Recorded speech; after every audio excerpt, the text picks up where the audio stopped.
Buen día, mi nombre es John Jairo Carolora y les voy a presentar algunas estrategias educativas postinstruccionales que podemos utilizar al cierre de una clase.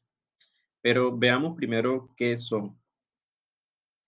Pues bien, son aquellas actividades realizadas después del contenido aprendido en clases. Permiten que el alumno en primer lugar sintetice, asimile, critique la información e incluso valore el contenido aprendido en clase o el material. Entonces vamos a analizar tres de esas estrategias postinstruccionales. En primer lugar tenemos las preguntas intercaladas, que son aquellas que se le plantean al alumno a lo largo del material o una situación de enseñanza y tienen como intención facilitar su aprendizaje. En segundo lugar, los mapas conceptuales, que son una jerarquía de diferentes niveles de generalidad o inclusividad conceptual, estructurada por varias proposiciones conceptuales que veremos la definición más adelante. Y por último, los resúmenes finales. Un resumen básicamente es una versión breve del contenido que habrá de aprenderse, donde se enfatizan los puntos sobresalientes de la información. Entonces, empecemos por las preguntas intercaladas. La estructura consta de una buena redacción de la pregunta, que debe incitar a una respuesta breve o de completamiento de información o contenido. Pueden emplearse al referirse a un contenido específico escogido a criterio del docente. Eso quiere decir que el docente elige a qué contenido le dará más énfasis o importancia en la clase y en qué momentos.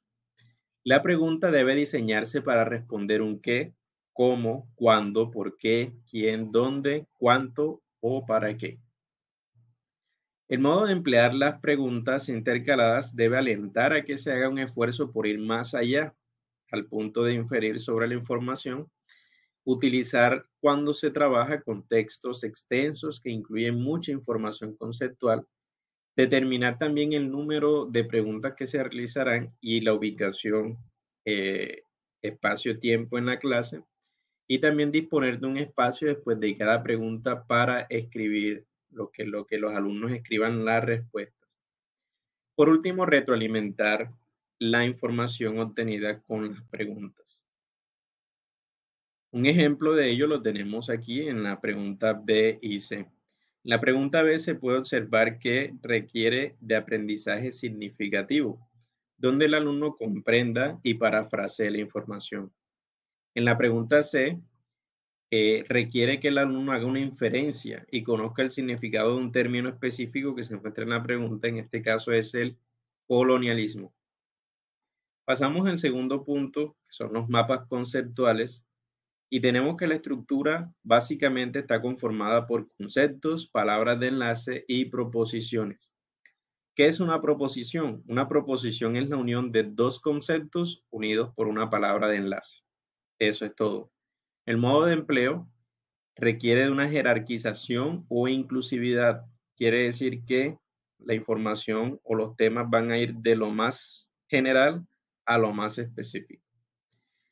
La selección de la información debe ser muy específica y generar un impacto visual. Quiere decir que la persona que vea ese mapa conceptual debe entender hacia dónde se dirige el tema, de dónde parte y a dónde se dirige. Un ejemplo de ello lo tenemos acá, donde se muestra el concepto central, palabras de enlace, conceptos principales y las ideas secundarias o los conceptos más específicos. Continuamos con el tercer y la última estrategia, que son los resúmenes finales. La estructura de un resumen básicamente consta de una introducción, desarrollo y conclusión. La introducción va al tema y el propósito del resumen o de la temática, perdón. En el desarrollo tenemos los temas centrales y la conclusión es la síntesis de los contenidos de una manera sencilla.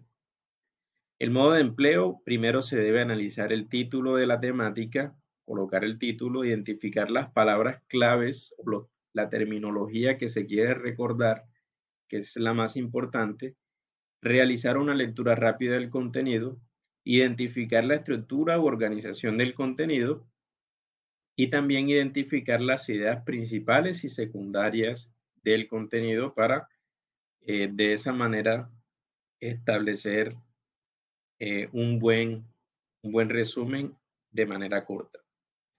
Aquí tenemos el ejemplo del Don Quijote de la Mancha, que es una novela de Miguel de Cervantes Saavedra y es una de las más reconocidas dentro de la narrativa española. Aquí se puede observar cómo en un párrafo muy corto se muestran las ideas principales de una novela que sin duda es muy extensa.